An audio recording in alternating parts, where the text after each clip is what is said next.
Alex, we're going to get into some deep questions right out of the gate. I'm curious, like, do you have moments or maybe have you ever had a moment where you've had this overwhelming feel like you have become the person you were supposed to be? Like, where you were living a life where it was completely in line with your personality and values? Like that feeling of being like, I've arrived. No, I literally have never felt anything like that. Have you felt that? Yeah.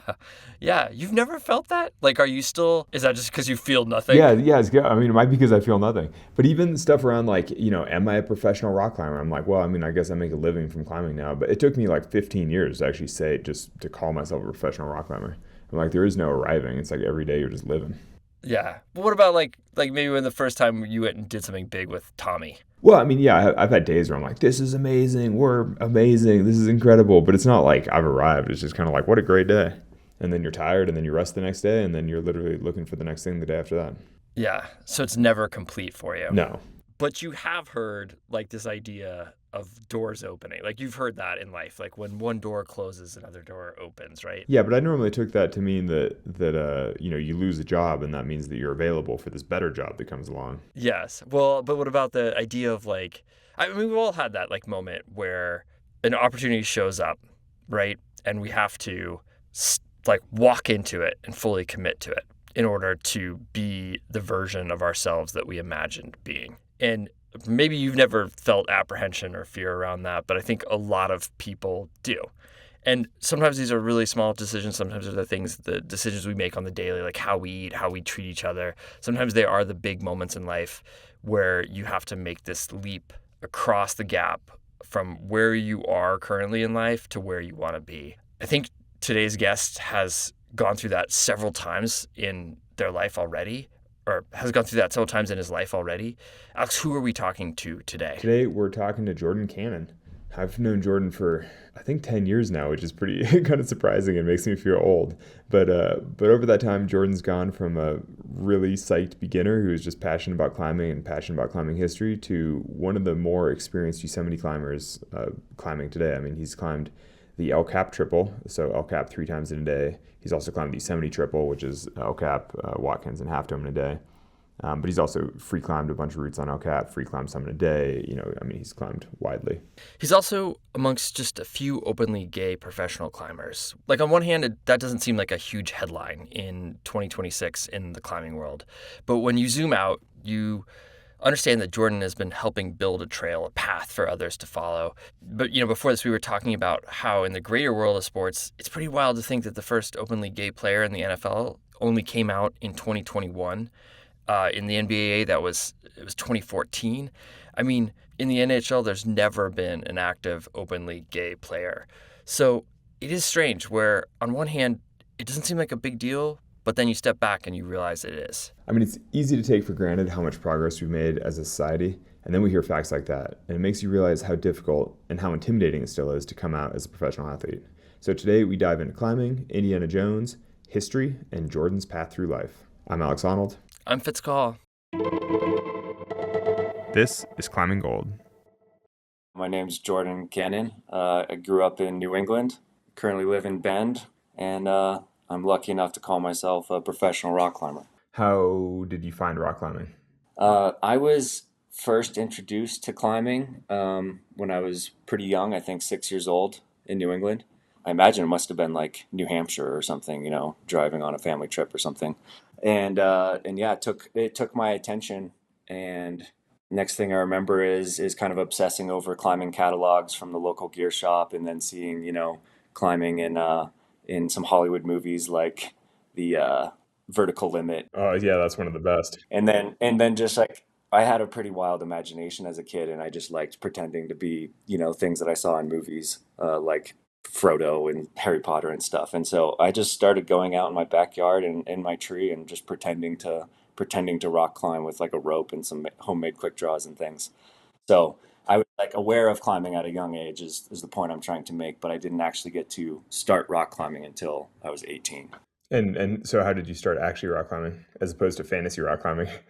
Yeah. We moved to South Carolina when I was 10 and had access to it's hard to call it a climbing gym, honestly. It's really like the climbing wall at the Charleston County Park, you know, where people go to like take their kids to the splash zone or bike or like go canoeing and stuff. And it's like climbing was one of the attractions, but it was really just this like wooden octagon in the middle of the forest with a bunch of like woodpeckers in it and like water in the jugs, and they never reset the holds. But like I did kind of, you know, I learned how to lead climb there. I learned they had this parallel hand crack on this like overhanging wall. I did learn how to hand jam there. And yeah, I was introduced to like the idea of, oh man, if you're really psyched about rock climbing, you should go to California, climb in Joshua Tree, climb in Yosemite, you know. Um, yeah, the employee Davey really got me psyched on that idea. And they were inviting me to go climbing in like, you know, upstate South Carolina, North Carolina, Looking Glass, and things like that. And my parents were like hanging out with a bunch of random old men who want to take this kid rock climbing. They weren't into it, so had to just wait until I got to college basically and got to live my own life and moved to California and started going for it in Joshua Tree. That's funny. Did the employees there see that you had any talent, or were they just excited that you were so psyched? I don't I don't know. They saw that I was psyched, and And that's kind of the most important thing. yeah, I do recall being the only one that was interested in like the cracks there. Like I would just climb the steep hand crack like all the time. And then they had this chimney and like nobody liked climbing the chimney, and I was like way into the yeah, I was into the traditional aspects of this wooden climbing gym. Were you always sort of dreaming of bigger walls? I mean, because when you're interested in cracks and chimneys, like were you aspiring to big walls basically, or like big mountains, or I don't know. I mean, I think my imagination was really only as far as like the images and videos that I had seen. But I do recall like, you know, I had this Black Diamond catalog and I had this Metolius catalog, and I would just flip through and look at those photos, and you know, they'd have like Steph Davis with like a cam ad climbing splitters in Indian Creek, and I'd be like, wow, that looks so cool. Or Tommy Caldwell on like a big wall, I'm on a portal edge on El Cap. And so yeah, I was definitely dreaming of outdoor climbing. how do you even get the catalogs if your parents weren't into climbing and they were obviously not that supportive of the whole thing? It's like, how did you get access to the material? I don't want to say they weren't supportive. They were, as much as Knew how to they be? knew about it, I guess, you know. I got the catalog, I don't know, in Maine, when we were living in Maine at some gear shop. And then my grandparents lived in or had a summer house in North Carolina, and I remember going there and hanging out with my cousin, and my cousin had like a real job, you know, doing landscaping or something. And I convinced him for my birthday. I was like, dude, please buy me a cam. Like I just want like a piece of climbing gear. And he bought me a cam, and then I just like go around and put it in whatever cracks in the sidewalk I could find.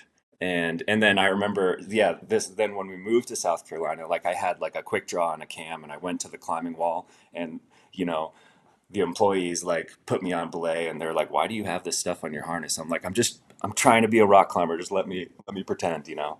I was a total dork. And so at what point did you actually become a rock climber? I mean, obviously the passion is always there, but then so then you moved to college. You became your own man, and so then how did you get to the real mountains? Yeah, so once I finally got to San Diego, where I went to university, you know, heard of Joshua Tree, and just I had like a rope and some quick draws, and you know, all the basics basically, and went out to Joshua Tree. Didn't have a guidebook. No, nothing like learning how to sport climb in Joshua Tree. You show up with just some quick draws and a rope. You're like, wow, this place seems pretty extreme. You're like, these bolted routes sure are scary. I don't know what I was thinking. Didn't even know how to find the bolted routes. Didn't have a guidebook. Didn't know what mountain project was. Was really just like, I don't know, just going out there and seeing what I found basically. So yeah, I was wandering around Hidden Valley Campground and was like, where are the bolts? Where's the top rope anchors? Like I need to, you know, I couldn't figure out anything. And then I was wandering around the campground, and these German guys came up and were like, hey, do you have a guidebook? And I was like, yeah, actually, I just bought it because I don't know what the fuck I'm doing. They're like, oh, cool. Like, can we use it? And I was like, do you have gear? Like, do you have a trad rack? And they're like, yeah. I was like, sweet. You can use my guidebook if I can climb with you. And then I linked up with these guys for the weekend. Mind you, I don't know, it was so hot. It must have been, when does semester start? It was like end of the summer, you know.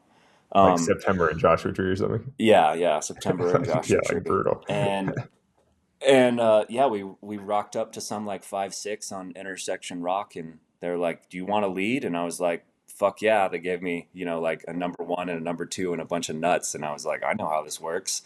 I've practiced this. I've practiced this my whole life. And yeah, basically just like led everything that weekend, climbed up to like 5'9", and was, not knowing how to set up a top rope anchor or belay from the above and all this stuff. But very formative experience and showed me what I didn't know. And so I got back home in San Diego the next week and was like Googling all the stuff and trying to teach myself. Yeah, pictures of Frodo ascending. I'm like, indeed. It's like you'd really you'd live for the moment. You freaking I mean, that's amazing. It was I a mean, very and it so was like a really empowering experience for me. how was it that you were able to sort of seize that moment? I mean, because I guess you've been practicing on the wall, so you kind of knew how to physically climb. But I mean, other people would show up in Joshua Tree and be like, "This is so intimidating. This looks dangerous. Like, I can't do this." Like, how is it that you showed up and you're like, "I've trained my whole life for this. I'm ready." I don't know. I recognized when, talking to other climbers in the gym, that when it came to traditional climbing and crack climbing and multi-pitch and all that stuff, like people just had a lot of fear and intimidation, and I just had like a lot of excitement and like passion and interest, and so I just felt like if fear isn't holding me back, why not? Why not? Why not go for it as much as I feel like I'm able to? And so yeah, it just felt like I was finally presented with the opportunity to do what I'd always really wanted to do, and yeah, thankfully it worked out. I mean, my mom shared with me just a few years ago that she has like her mom journals, things that she wrote down about like her kids, as they're growing up, and I said I was introduced to climbing when I was 6, and she has like this vivid memory of me telling her like I want to be a rock climber one day, and I was like, wow, that's cool to see that it actually happened. But I wish you guys had done a little more to help me make it happen. If I said that at such a young age. But Yeah, it's yeah, interesting because hearing your whole story, it's like not that dissimilar to my whole story, which is like, oh, I'm like a way oversight kid, want to do things. So the main difference is that my parents took me to an actual climbing gym, and then my parents didn't have any shyness about letting old guys just take me to the crag. They're kind of like, oh, like some random dude wants to take you to the mountains for the day, like perfect, like you go, yeah, And that's what so it takes, yeah, it's like honestly. I just wound up with like an extra 8 years of like nonstop rock climbing. I mean, do you recall when we met in 2016? Well, we met in a parking lot, right? In the at the Vons in or the Safeway or whatever in Bishop. Yeah, the Bishop parking lot in Yeah, I Vaughn. Yep. remember chatting with you in the parking lot. But why'd we meet again? You were trying to do a thing, or was I getting beta from you or something? We were like chit chatting about some route or something. No, I'll tell you. I remember it. Well, because I graduated college in 2016, and when everyone was going off to start jobs and careers and internships and stuff, I was like, I have no idea what the hell I'm doing. I'm just gonna do the one thing that's making me like passionate and excited about life, which is just climbing. I just wanted to live the on the road, dirtbag climbing life. So as soon as I got my diploma, 10 minutes later, I was in the car driving up to Bishop, and I spent the whole summer in the Sierra, soloing routes and doing ridge traverses and link ups and stuff. And so yeah, I was just hanging out in the Bishop parking lot where I was living in my van, the Vaughn's parking lot. And I was with my friend Jesse. He was like, "Oh, I'm gonna go into Vaughn's and grab some food," and then he came back like 2 minutes later and was like, "Dude, Alex Honnold is in his van, like right over there." And I was like, "Oh my gosh, no way!" And we, mustered up the courage to go talk to you. And then you were like, "Oh, hey, you're Jordan." Like I was just reading about some like solos that you were doing in the Sierra. I just did Temple Crag or whatever. So yeah, you kind of connected on just High Sierra, Peter Croft guidebook classics. So Yeah, because you were already friends with Peter at that point, kind of, right? You'd met Peter yeah, Croft and sort of gotten some. I mean, I guess mentorship is kind of the word, but I mean, at least some guidance from Peter about like where to start your journey. yeah, he introduced me to sport climbing in the gorge and showed me how awesome Bishop is, which until then I had only thought was a bouldering area, which didn't really interest me. But I mean, I love Indiana Jones. Like I fell in love with him and the like idea of adventure at a young age. And when I got into climbing, I saw like Peter Croft as like the Indiana Jones of rock climbing. Like I wanna live like Peter. And so yeah, definitely took him up on his suggestion to spend some time on the east side, and pretty good summer location. But yeah, Peter helped me out a lot early on. We'll be back with more after the break.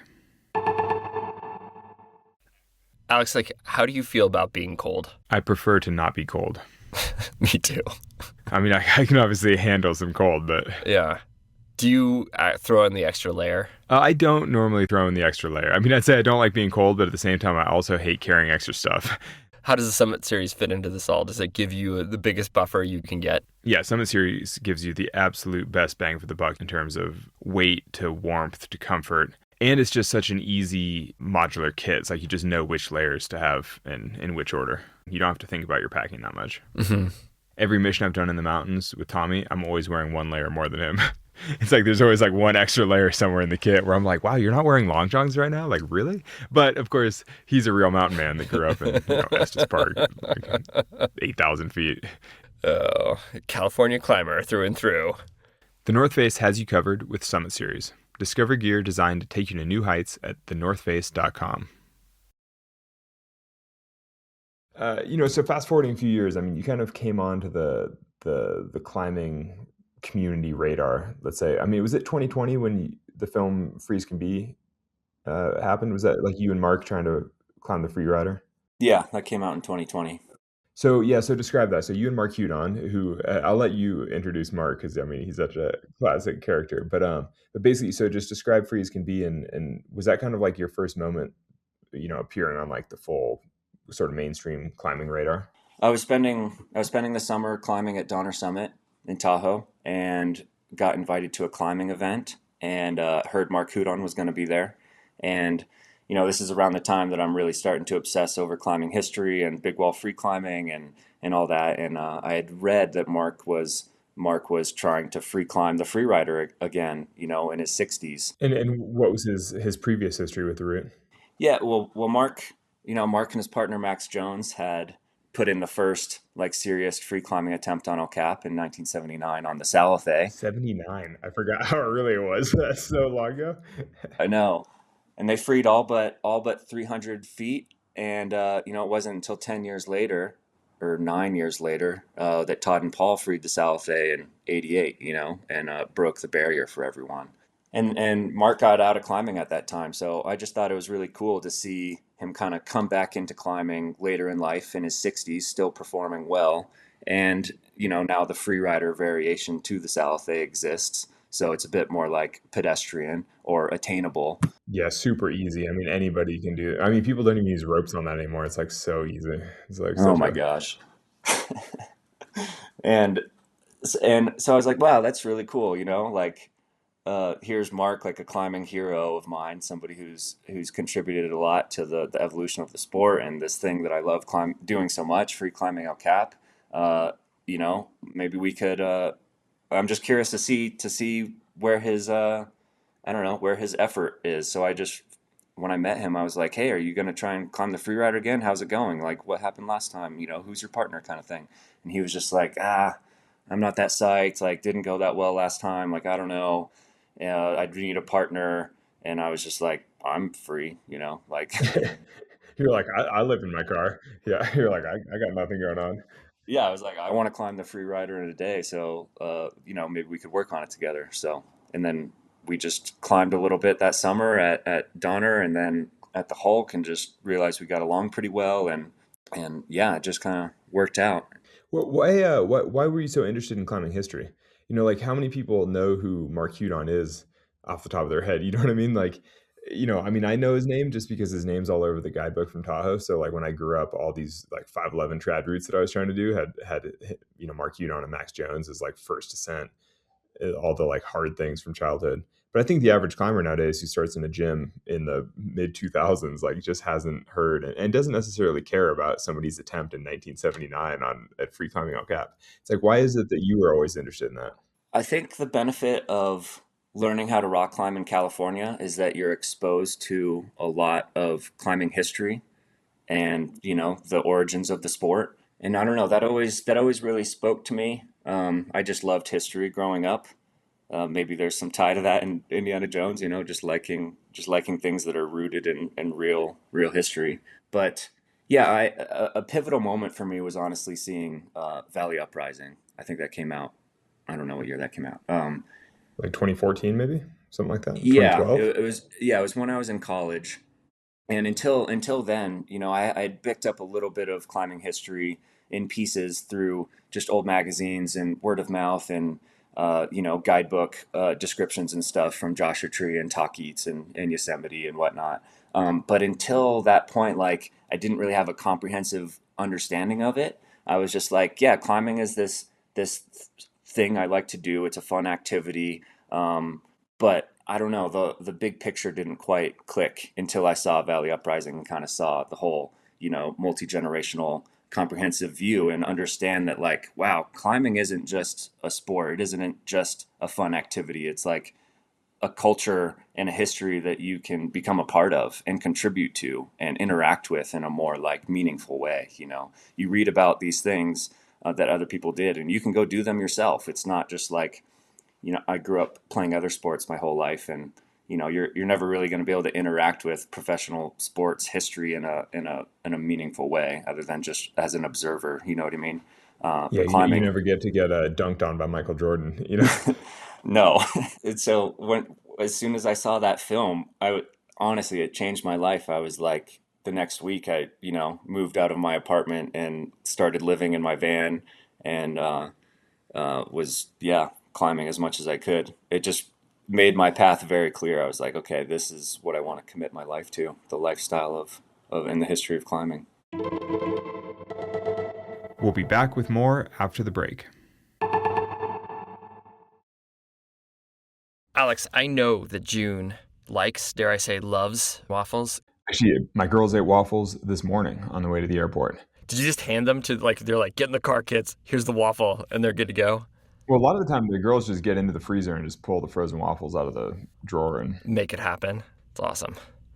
Kodiak's Power Waffles have a few flavors, including blueberry, which is a favorite in our house. the Power Waffles are made with 100% whole grains and are protein packed, but they still have the convenience of being ready to eat in as long as the toaster takes. Minutes, which is perfect for getting breakfast on the table fast and getting out the door. Keep your wild ones going with a protein-packed breakfast that will keep them fueled for big days. Find Kodiak Power Waffles in the freezer aisle at your local grocery store. They're the ones with the bear on the box. Learn more at kodiakcakes.com. I think you have a quote from Freeze Can Be where you said something to the effect that you'd probably be a much stronger climber if you weren't so interested in history. That's not my quote. That's your quote. Oh, did I say that? Yeah, you said that about me. Oh, that's funny. That's funny. So what do you think about that? I mean, is that true? Yeah, it's definitely true. But I don't think my climbing experience would be as rich if I hadn't taken the path that I did. I mean, basically, nowadays the traditional way that people get into big wall climbing is, they start in the gym, they start bouldering, they top rope, they maybe learn how to lead climb and go sport climbing, and then maybe they express interest in crack climbing and trad climbing, multi-pitch, big wall, whatever. I had a membership at this bouldering gym because it was the closest thing to my university, and I eventually got a job there, and so I was like surrounded by all these boulderers, and I would express these like, oh, I want to climb the Vampire on Talk Eats Rock, and they're like, well, if you want to do that, like you should boulder and get strong. And I was like, fuck that. I just want to go outside and climb granite and learn how to crack climb. And like, yeah, I don't think I need to be strong. I think I just need Did to. you explain to them that the vampire is 11A and so you only have to boulder like B2 to climb that? You're like, guys, I'm pretty sure everybody here is technically strong enough to climb the vampire, but that's not really what makes it hard.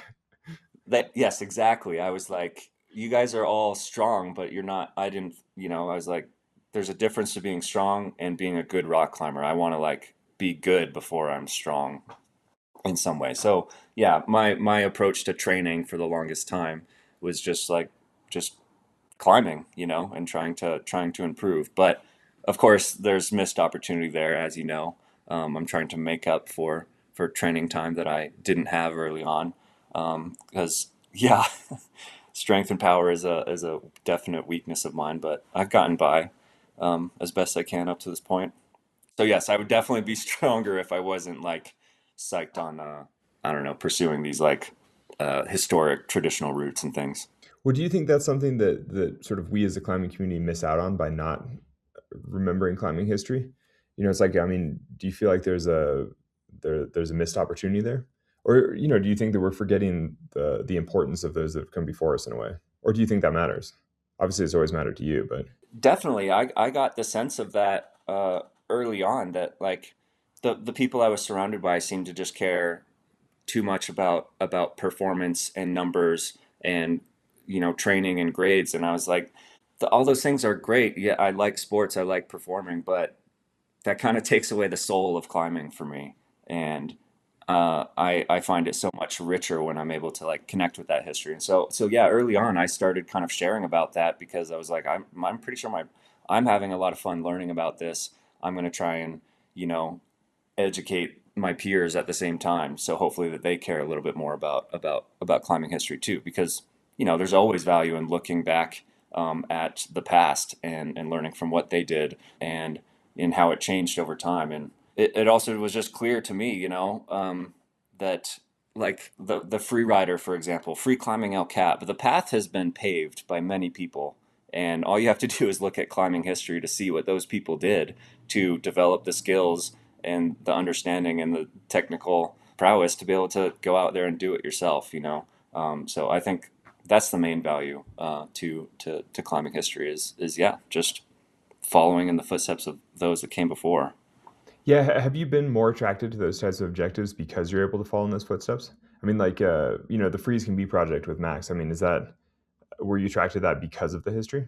Like when you're up on the South or the free rider, are you kind of like, oh, I'm like following the footsteps of all these people, Todd Skinner, Alex Huber. Yeah, I mean, that's part of the appeal. definitely part of the appeal, and why I've gotten stuck, spending basically my whole climbing career climbing other people's routes as opposed to trying to do my own. There's just so many good routes to do and so many cool things to do that other people have done. Yeah. Yeah, it's interesting. I mean, I feel like one of the recurring themes on Climbing Gold over the last, how many seasons have we done this, Fitz? Like, it feels like our whole life now. It's 5 years or 6 years now. Okay, Yeah. so 5 or 6 years. I feel like a recurring theme is the sort of tension between athleticism and adventure. Where you have like full on climbing athletes who are like going to the Olympics, and then you have full on adventurers. And you obviously lie pretty far on the adventure end of the spectrum. And I kind of want to dig in a little bit just because I think it's interesting that, I mean, some of your hardest climbs have basically been on big walls. It's like the gap, like there's a very narrow gap between the limits of your physical potential, like how hard you've ever climbed and how hard you've climbed way up off the ground in the what many people would consider the most scary, sort of high stakes situations. I mean, can you talk about that? I mean, Yeah, I'm very aware of that. but I think that's an unusual path in climbing. And so, break that down for people because I think, especially for the casual listener, I mean, realistically, most people listening are never going to be sending El Cap, freeing big walls, or even necessarily climbing that hard. But they're going to be somewhere in the middle where they're like, "Well, I try my best. Like, do I need to be strong before I go have an adventure, or should I just go have the adventure?" And it's like you've come down very strongly in that just go have an adventure. As you said, you wanted to be a good climber before you were a strong climber, and obviously you've made that work very well for yourself. I mean, what do you think about this tension between sort of like training versus adventure?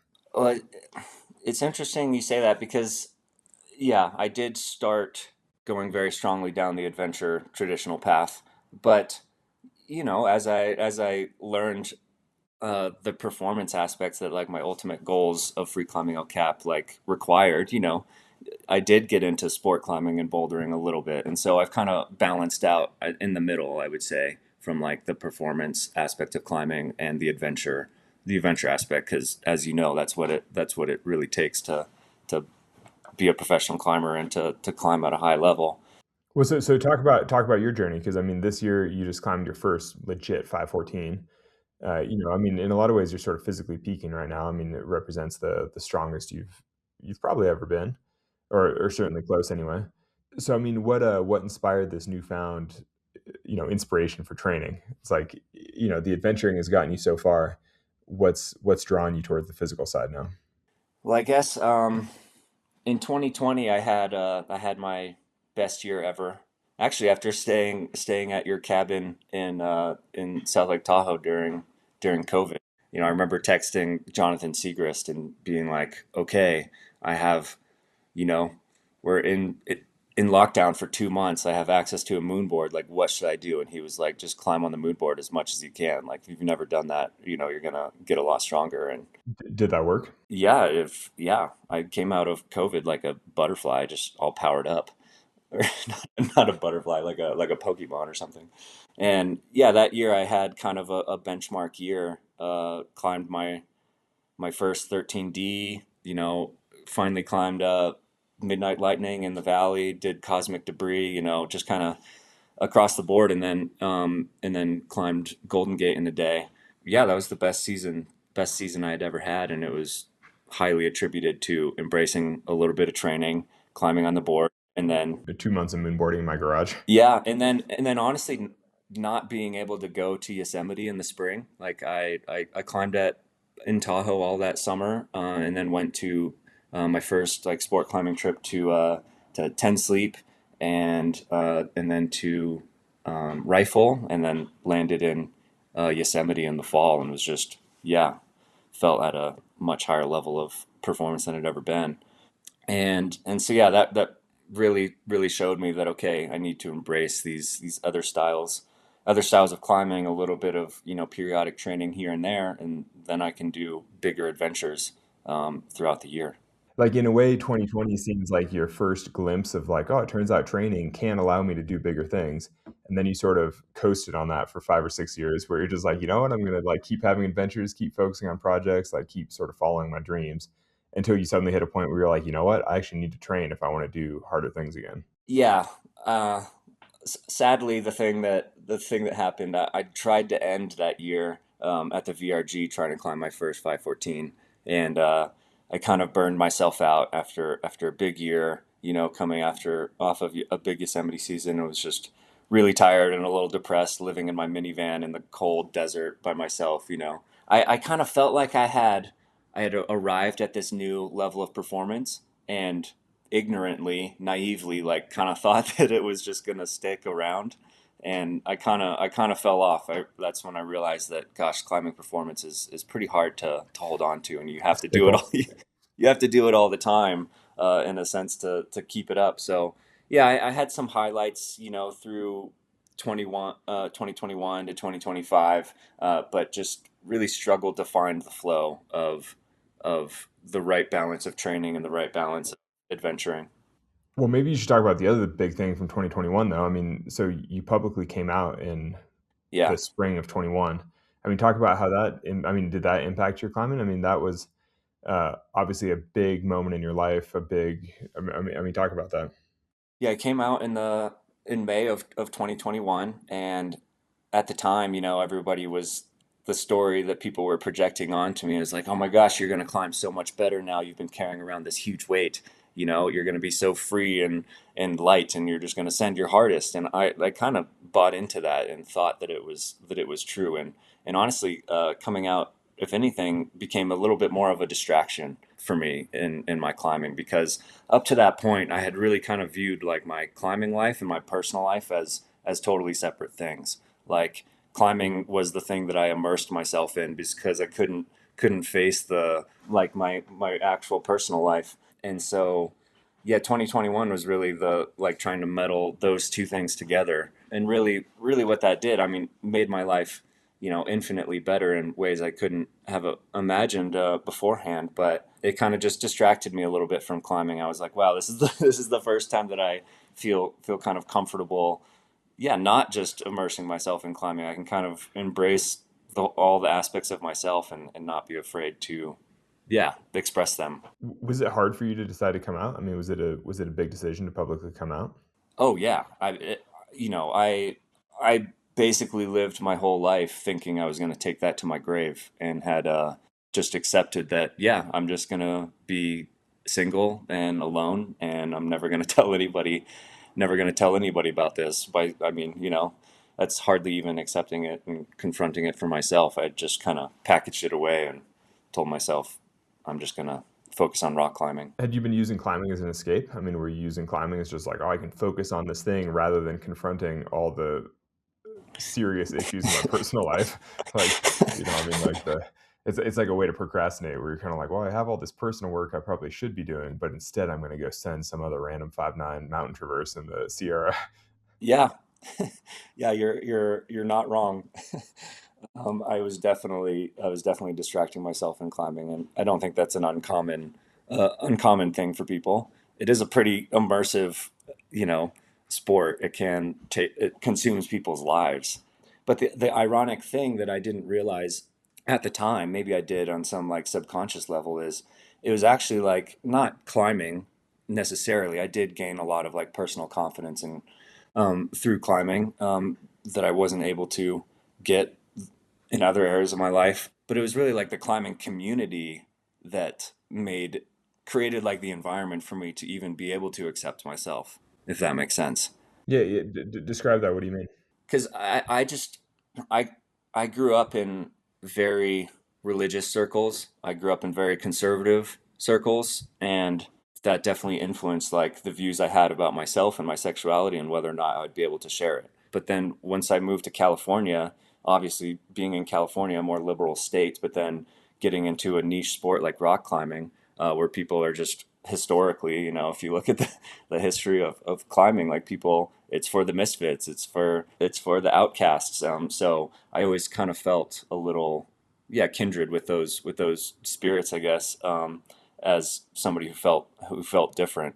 And so yeah, just the deeper I got into climbing and the more like-minded friends that I met, I kind of just realized I was like, these are the people that accept me for who I am, regardless of how hard I climbed. Because we all share the same love and passion for this sport. And so it was really Mark that showed me that is like I was kind of treating climbing as like something that I needed to do. I needed to like prove myself and to gain acceptance of my peers. And Mark showed me it's like, no, these people are going to accept you, no matter what, because you're a good person, and don't be afraid to share the fullest extent of yourself, and that you'll be surprised by the acceptance that your peers show. And so, yeah, there's really the climbing community and their acceptance that enabled me to eventually accept myself and then feel comfortable to share it when I realized the impact that could have on the rest of the climbing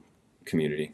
Yeah, were you hoping to basically do a service to the community that way, where you're kind of like you don't necessarily need to come out publicly, but you're like, well, if it helps anybody else, then it's probably the right thing to do. And Yeah, and I was just kind of tired of hiding, and I felt like because of my position as a professional climber, it's a small world. I figured that word was going to get out eventually anyways, and I just kind of wanted to control the narrative myself, basically.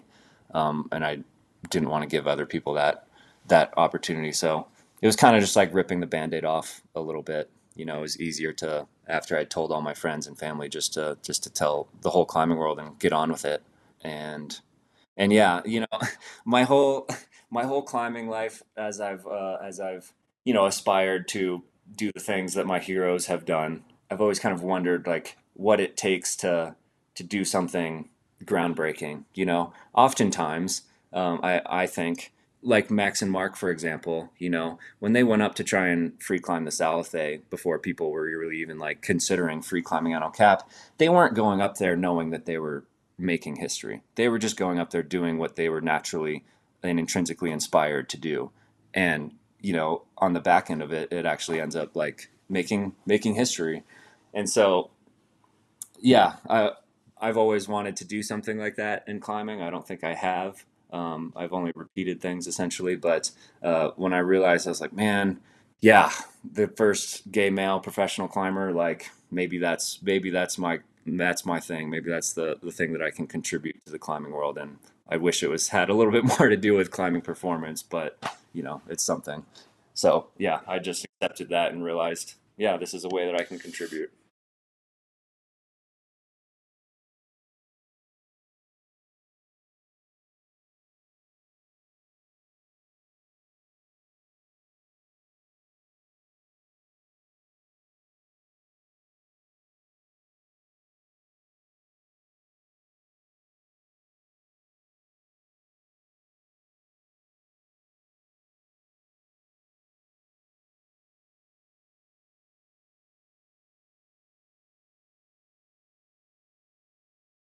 what's the deal with Indiana Jones? Why like why do you like Indiana Jones so much? Like which is the best movie? I mean, yeah, what's the deal with Indiana Jones? Okay, all right. Well, I was thankfully my dad. Yeah, he turned me on to two things when I was young: Indiana Jones and James Bond. Both, both classics. But the reason why I took to Indiana Jones more is because he's a bit more everyman, whereas James Bond is a bit more like elite and luxury and Secret Service, just like less attainable. But Indiana Jones appealed to me because he's just an archaeology professor who cares about cares about history. He cares about preserving it. He goes out on these adventures, gets in over his head, tries really hard, and ends up often defeating the bad guys. So I don't know. It's just a classic that inspired me to yeah care about history and not be afraid to go out and have my own adventures and see what happens. So Which is your favorite Indiana Jones movie? uh, I'm pretty torn between Raiders of the Lost Ark, the first, because it's the most classic, but I think The Last Crusade with Sean Connery is the most entertaining to me. Those are the only two answers. Those are the only two possible Yeah, Yeah. answers. yeah, for sure. Yeah. It's funny, Alex, because I feel like at some point in time, you said you make decisions like if someone gives you an opportunity to like do something that's James Bond, you say yes. Like that you said Hmm. something like that, and I feel like Jordan, is it for you if there's an opportunity to be Indiana Jones, you're like yes, I go do that. Yeah, the perfect example of that is when Matt and Jesse invited me to go to Pakistan, and I remember being pretty torn about it. I was like, oh man, I don't know. I asked you, Alex, and you were like, 100%, you have to go. This is going to be, life-changing experience, one of the coolest trips you'll ever go on. And that was enough to get me to say yes, but I didn't know how true that was going to be at the time. And yeah, when I showed up in Pakistan and was going through all of the things that you have to do to, get to base camp, it's this whole week-long journey. I was just like, oh my God, I was just so in a totally different world. I was You like, were this is Indiana Jones. Dude, I legit wore my Indiana Jones fedora on that whole trip. We were going to climb the Cowboy Direct. I was like embracing the full, like American Western element. I mean, it might be worth just getting into that trip a little bit, just because. So, I mean, you guys did the second ascent of the Cowboy Direct, and that was a trip with Jesse Huey and Matt Siegel, who were both very good climbers in their own right, and yet you were the only one who actually freed it on the team, right? I mean, I Yeah, think it's yeah. a I will say that I think I was. It's not to say anything about ability with either of them. Being able to free climb the whole thing. It was really just came down to like how things played out on that day, and it was basically my lead and yeah, just how it all kind of unfolded. If it was other way around, Matt or Jesse would have been the one who free climbed the whole thing, and I wouldn't have. So I don't necessarily think that's the thing to highlight on that trip. It's more like, well, yeah, two things come up with me about that trip. The first is that I don't want to like focus on the gay thing, but it was a big trip for me for that reason because it's illegal to be gay in Pakistan. They'll kill people for for that, and so it was an interesting thing having just come out a few years ago. I was like, oh, this is strange. Like I'm electively going into this place where I need to hide who I am again, essentially, and didn't really play much into my like decision to go on the trip or not. It was just like, okay, yeah, easy. I know how to. you're like, I've been training for this my whole life. Yeah, yeah. I can go back in the closet. No big deal. So when we have a guide and this whole like team of Pakistanis who are helping us on our trip, and they love to ask us about asking Matt and Jesse about their wives and their girlfriends, and they're asking me, and I'm just like, don't just talk to Matt and Jesse. And then at night they'd like wish us, when they were saying goodnight, be like, Jordan, we pray that you fall asleep dreaming of beautiful women. I'm like, thank you. And so yeah, it was like present. It was present on that trip, but yeah, once we got to base camp and once we were on the wall, I was just kind of like just amazed by like the remoteness of the place and just kind of how extreme it all was. I was like, man, it's amazing that climbers are even able to exist here and that people are even able to free climb. But then I just started to think, I was like, man, everything I was taught about myself and what it means to be gay and, being able to do hard things and, questions about masculinity, I was just really like, I already don't feel like I belong here as a climber. And I definitely don't feel like I belong here as a gay person. But at the same time, I was like, I'm kind of I'm kind of thriving. Like I feel really comfortable. I feel really capable up here. I kind of use this whole, I started to question, like, there's only a few people that have ever free climbed this mountain. The likelihood of one of them having been gay is pretty small. I was kind of like, this. It was a great opportunity for me to embrace the challenge that was in front of me, and show up and do my best and try and change the narrative in my head that I've been carrying around for so long about like what I'm capable of. And so it was super Yeah. powerful trip to me to be able to summit Tringo Tower and free climb, the second ascent of this route, and be like, yeah, I'm a gay person in Pakistan and I could do hard things, basically. So I mean, talk about so where does that bring you now? I mean, so you have a new film coming out this year. Do you want to talk about the film? Yeah. Well, we mentioned Free as Can Be, which is made by our friend Sam Crossley, who he was somebody that I did have to look to as, an out gay filmmaker in the climbing world. And just to acknowledge Sam, he so I've worked with Sam extensively as well. I mean, he made both the Sufferfest films. He with the Cedar Wright bike touring. He was on the Free Solo film team. He was basically Jimmy's photo assistant, but he wound up just working on Free Solo for the whole time. In relatively small role at the time, to be fair, but still, he worked on the whole project. So I mean, Sam is kind of like OG climbing filmmaker in some ways. We actually met working on Free Solo. At the tail end, I got hired as a rigger to shoot, some visuals of El Cap from Middle Cathedral. So, yeah, Sam and I became friends. We're both the same age, just 1 month apart, and so I at the time, that was what, 2017. I saw myself as like an aspiring professional, pursuing the athlete life, and Sam was a photographer filmmaker, and we're kind of in the same in the same boat. He had more success. I was like, Sam had a van. He worked on Free Solo. He's so much more legit than me. But we became friends. I was like, hey, I need somebody to work with for media, and he's like, I need athletes to shoot, and so we kind of became friends. And then I knew he was gay, but I didn't. That was kind of just something. Okay, I was like clocking in the back of my mind, that maybe I could talk to him one day. So yeah, fast forward, we end up working on Free as Can Be together, and I came out to Sam first in the process of making that film, and he was super excited. That was like his dream. He was like, "Oh my gosh, as a gay filmmaker, I get to maybe tell this athlete's story." And he was like, "Can we put this in the film?" And I was like, "Absolutely not." Like, yeah. So basically, Free as Can Be came out, and there was this whole behind the scenes element to the story, relative to my coming out, that I wasn't ready to share at the time. And yeah, after that film, Mark and I kind of went our separate ways. We had this interesting intersection, but then he's basically, He's kite surfing in Baja. Yeah, yeah. yeah, he doesn't climb that much anymore, and I'm He's driven his van further south from Yosemite. He's just freaking kite surfing on the beach in Mexico, and he's like, I don't need exactly. to send big walls anymore, which is totally fair. Exactly. But the big thing after we climbed the free rider together is my ultimate goal was always free climbing the Salothe. And Mark has personal attachment to that history too, being the first person to try. So he always said, he's like, "Oh man, I can't wait to watch you climb the Salothe." And so fast forward all these 6 years later, I'm finally in a position where I feel confident. I'm like, yeah, I'm ready to try and free climb the Salothe. So I called Mark up and I was like, hey, would you be willing to come and support me? And he was like, 100%, I'll be there.